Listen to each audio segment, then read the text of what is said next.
Ruining America, ruining America. Hey y'all, welcome back. Today we're checking out how celebrity worship culture is ruining America. And why the UK's better. We'll see. We'll see. Be sure to go to Girl Gone London and like and subscribe. When Meghan Markle married Prince Harry in 2018, the reaction on both sides of the Atlantic reveals a peculiar American obsession with celebrity worship. Americans swooned over a real-life princess story, with Oprah Winfrey declaring it as transformational and major networks providing hours of coverage. British tabloids, meanwhile, immediately began what would become their traditional job of scrutinizing public figures. And this wasn't an anomaly. It's the perfect illustration of America's relationship with fame, where celebrities are treated as demigods rather than fellow humans. American celebrity worship stems from its founding. The founders envisioned a society without kings and queens, where no person would be elevated above others based on birthright or divine appointment.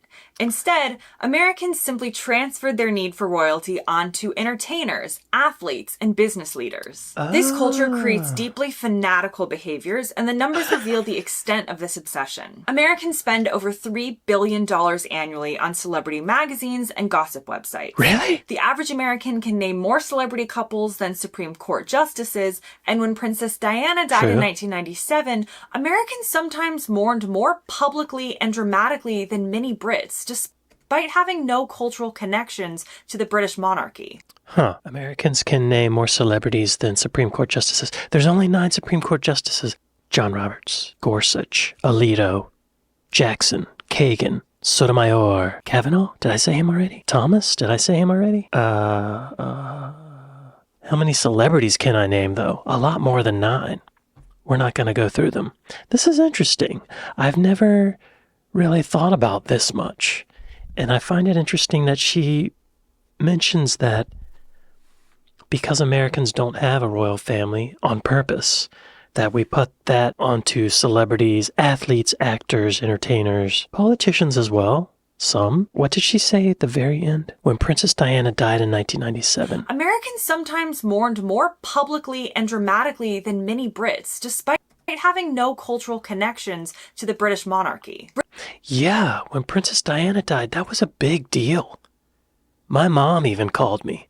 That's not why she called me, but she mentioned it on our weekly phone call, I think. British celebrity culture, by contrast, maintains a sense of proportion rooted in centuries of experience with actual power structures. Having lived with real royalty for over a millennium, Brits understand that famous people are just people. The monarchy itself demonstrates this as well. Even the Queen faced scrutiny, satirical portrayals, and public criticism throughout her reign. This skepticism creates a celebrity culture where fame doesn't equal reverence. British comedians routinely mock their most beloved entertainers. The BBC's Have I Got News For You? Well, I have heard that the British tabloids are particularly cruel to celebrities, which I think is kind of neat. I just don't like it when they lie. You know, lying to sell papers. That's not cool. Skepticism creates a celebrity culture where fame doesn't equal reverence.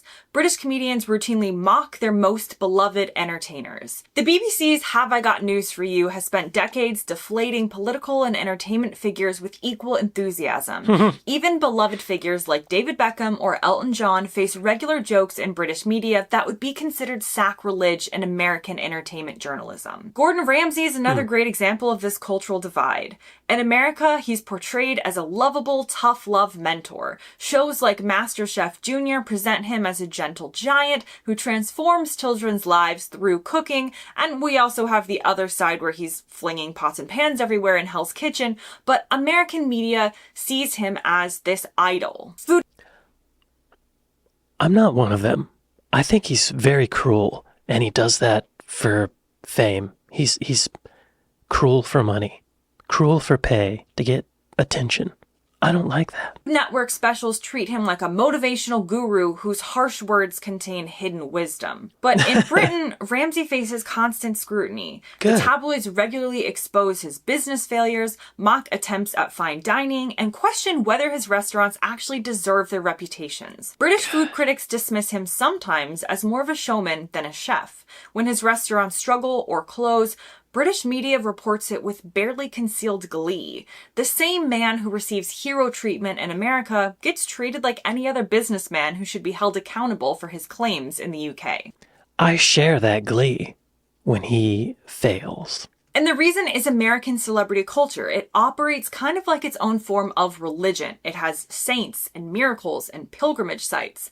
The process begins with discovery, this mythological moment when an ordinary person is chosen for greatness. Think of reality shows like American Idol. They literally stage this transformation with judges acting as the high priests bestowing divine favor or fame on the worthy people. That's true. You can always tell who's going to win American Idol by the ramp up to the finale, the story they tell. Who has the best underdog story? That person will win, you know? And once anointed, American celebrities enter a stratosphere of luxury treatment. They travel in private jets, live in gated compounds, and move through the world surrounded by security. The red carpet ceremony has evolved into a sort of ritual where stars are literally elevated above ordinary mortals, walking on sacred ground, while thousands of fans scream their devotion from behind barriers. And I'm not saying there isn't any celebrity culture in the UK. Of course, that wouldn't be true. Sure, if a famous British movie star is spotted in a public area, it can be a big deal, and plenty of people do revere or really, really love certain famous people. It's just, again, as we often talk about with the UK versus the USA, the scale and intensity is different. The rise of celebrity gossip culture reveals America's unhealthy obsession with famous people's private lives. TMZ, founded in 2005, pioneered a form of celebrity journalism that treated entertainers like heads of state, deserving constant surveillance. The site employs dozens of photographers and investigators whose full-time job involves following celebrities to grocery stores, gyms, and coffee shops, documenting their every mundane activity. That's creepy, I think. Oh, I've lived in Los Angeles for several years now, and I don't think I've ever seen a paparazzi. They're not chasing me. And, you know, when I walk around in the neighborhoods, I'm afraid to take my camera because I'm afraid people will think I'm a paparazzi. But I'm just a photography enthusiast. Intrusion would be illegal if applied to private citizens, yet Americans not only tolerate it, but they eagerly consume this content. TMZ's website receives over 30 million unique visitors monthly, all seeking the latest details and which celebrity wore which shoes or ordered which sandwich. The Kardashian family built a billion-dollar empire entirely on this American appetite for celebrity minutia, turning their private lives into entertainment content. They sure did. And I've heard, this is a rumor. Disclaimer, this is a rumor. I heard the mom encouraged Kim to make the sex tape, which made her famous. Let's look at TMZ's website. How gross is it? Oh, Jimmy Kimmel Live band leader Cleto Escobedo III is dead. Oh, man. Wow. That's a rare report. Ariana Grande gets grilled again about moon landing during lie detector test with Bo and Yang. Oh, Ariana Grande and Ethan Slater's split rumors are all speculation. We're doing great. Yeah, okay, it's getting gross as we as we scroll down. Let's exit out of that. And I'm probably going to need to clear my history. British celebrity culture operates on the principle that fame is temporary and everyone deserves mockery. This attitude manifests in uniquely British institutions that would never survive in American celebrity culture. Shows like Celebrity Big Brother perfectly illustrate the difference. The show takes formerly famous people and subjects them to weeks of humiliation, boredom, and public voting that often eliminates the most famous contestants first. British panel shows like QI, Mock the Week, and 8 out of 10 Cats regularly feature celebrities being made to look foolish through difficult questions, embarrassing revelations, and merciless teasing. I love the name Mock the Week. It's kind of evil, but I know it like they mean W-E-E-K. Questions, embarrassing revelations, and merciless teasing. These shows wouldn't work in America because the culture demands celebrities appear much more in their best light. Or if they're having a meltdown, we do watch it like a car crash. And now we do have to talk about British tabloids when it comes to celebrities or famous. Hang on, before she gets to British tabloids, it feels like at some point in a celebrity's career, we like to tear them down. We enjoy seeing them fall. I assume in Britain it's the same. Now, we do have to talk about British tabloids when it comes to celebrities or famous people, because British tabloids are pretty scummy, but they operate on the principle that anyone seeking public attention deserves public scrutiny.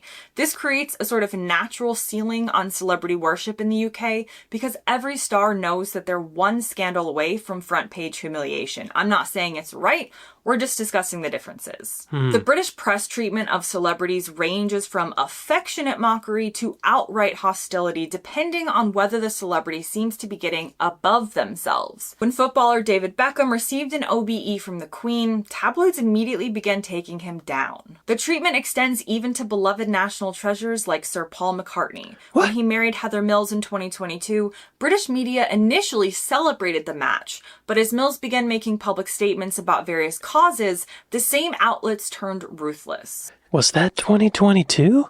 That feels like a decade ago. I gotta fact check that. That feels like 2012. Okay, yeah. 2002. Okay. Right, okay.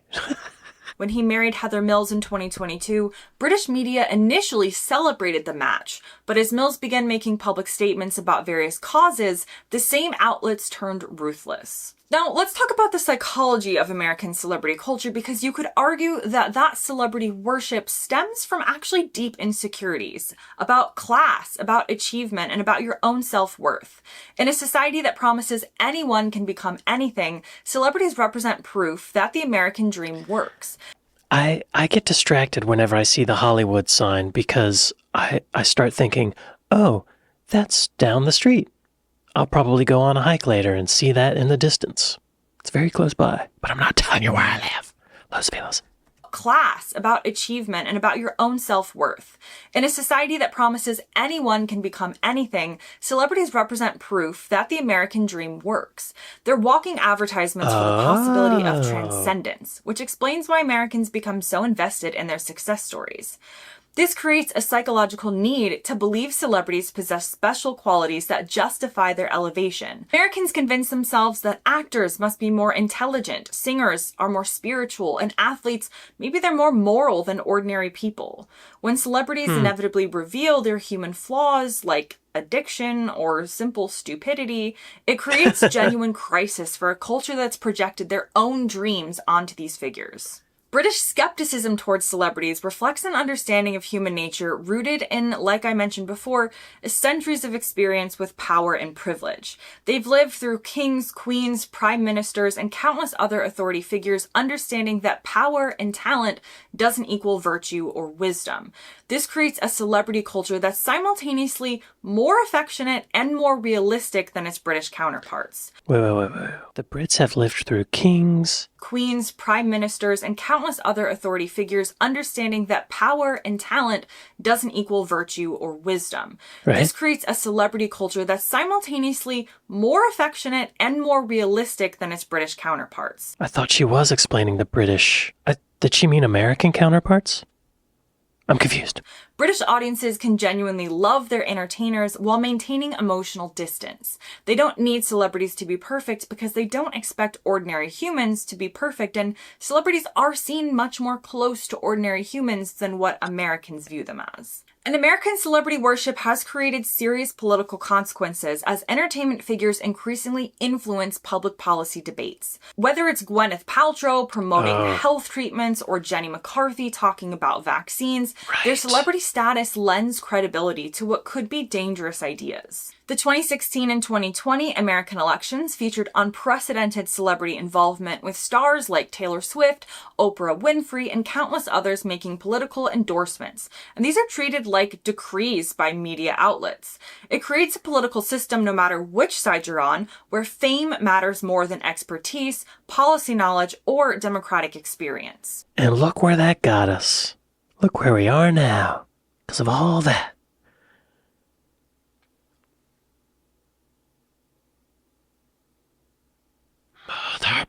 Donald Trump's political rise perfectly illustrates how American celebrity culture plays into democratic institutions. Trump built his entertainment celebrity status, built through reality TV and tabloid coverage, into political power, using techniques that worked in celebrity culture to manipulate democratic processes. British political culture maintains much stronger boundaries between entertainment and governance. While celebrities occasionally make political statements, their influence remains limited because the culture doesn't automatically grant them authority beyond their area of expertise. British media routinely questions celebrity political involvement in ways that would be considered hostile in American journalism. American celebrity worship also generates enormous economic activity built on the illusion that famous people possess special qualities worth purchasing. Celebrity endorsements, appearance fees, and licensing deals create a parallel economy where ordinary products that might not be good become valuable through association with famous people. British celebrity culture generates far less economic worship because the culture doesn't support the same level of mystification. British celebrities certainly profit from endorsements and appearances, but the market for celebrity worship products remains smaller because the underlying psychological demand is weaker. British consumers are more likely. This is blowing my mind a little bit. I didn't realize it was so different. I'm trying to think if I fall into that. I don't think I do. I've met a lot of famous people, and I know they're normal people. But sometimes when I meet a famous actor or something, I do get a little nervous, and I might say something stupid. But for the most part, I'm not like worshiping them. I know they're regular people. Do I fall into that? I don't know. I don't think I do. I was an audio engineer for many years, and I still am. I still audio engineer. But I worked with a lot of famous musicians, and when I was in school for audio engineering, they taught us that don't ask for photos, don't ask for autographs, because as soon as you do that, you're no longer a coworker, you're a fan. As soon as you put them on a pedestal, it gets weird, and it makes them uncomfortable, and I guess it can be kind of tricky to show an appreciation for their work and their talent, but also just be normal. I remember I worked with Elton John on a few projects, and I remember the first time, well, it wasn't the first time I met him, but the first morning after I met him, like the first morning we all came into the studio, and he was playing the piano, and I walked into the room to get like a mic cable or something we were setting up. He was just playing the piano, and he said, "Good morning." He said my name. I'm not going to tell you my name. He said, "Good morning, you." And it like caught me off guard. I was like, oh, good morning. And he was just like he understood it. He got it. I don't know why I'm telling that story. I guess just because for me it was like, at first I was in that, oh my God, it's Elton John. But then after a few days, it was like, it's Elton. Cool guy. Anyway, I didn't realize these culture differences were so different. Demand is weaker. British consumers are more likely to buy products because they're rated well, or they like them, or they were recommended by a friend rather than because celebrities endorse them. This creates a different marketplace where celebrity endorsements matter less than product quality or value. And American celebrity culture shows no signs of moderating its worship tendencies. If anything, social media and streaming platforms are creating more celebrities demanding more worship from increasingly fragmented audiences. She has me thinking about all these celebrities who have alcoholic drinks. I don't think they do very well. I don't think people fall for that. I don't think, do they? I don't think so. But when Americans start to trust celebrities more than scientists, doctors, or other actual experts, society loses its ability to address complex problems requiring specialized knowledge. British celebrity culture's built-in skepticism does provide better protection against the dangers of celebrity worship. The culture's automatic deflation mechanism prevents most celebrities from accumulating too much unearned authority or influence. This doesn't mean British celebrity culture is perfect. It can be cruel and invasive, but its fundamental assumption that we're talking about is that famous people remain ordinary humans. It creates healthier boundaries between entertainment and more serious aspects of life. Now that brings me to the end of this video. I'd love to hear your opinions on the topic. As always, leave them below, and I'll see you guys next time. Y'all be sure to go to Girl Gone London and like and subscribe. I didn't realize it was so different. That's very interesting. America loves an underdog. Americans love someone working their way up and getting to the top and then tearing them down. and watching them fail and fall because we're jealous and envious of their rise. But I think the Brits are doing that the whole time they're rising up. They're tearing them down. That's good, though. Keep them humble. Now, in America, we do have people who love to tear down celebrities. And speaking of Harry and Meghan, South Park did an episode with Harry and Meghan, and they went on a worldwide privacy tour. They're like, leave us alone, but they're doing all these interviews. The Worldwide Privacy Tour, Season 26, Episode 2. Oh, unavailable. It's pretty funny. Check it out if you can. Anyway, y'all be sure to go to Girl Gone London and like and subscribe. I'd like to thank my patrons. I'd like to thank my Buy Me a Coffee folks. Thank y'all for watching this with me, and I'll see y'all next time.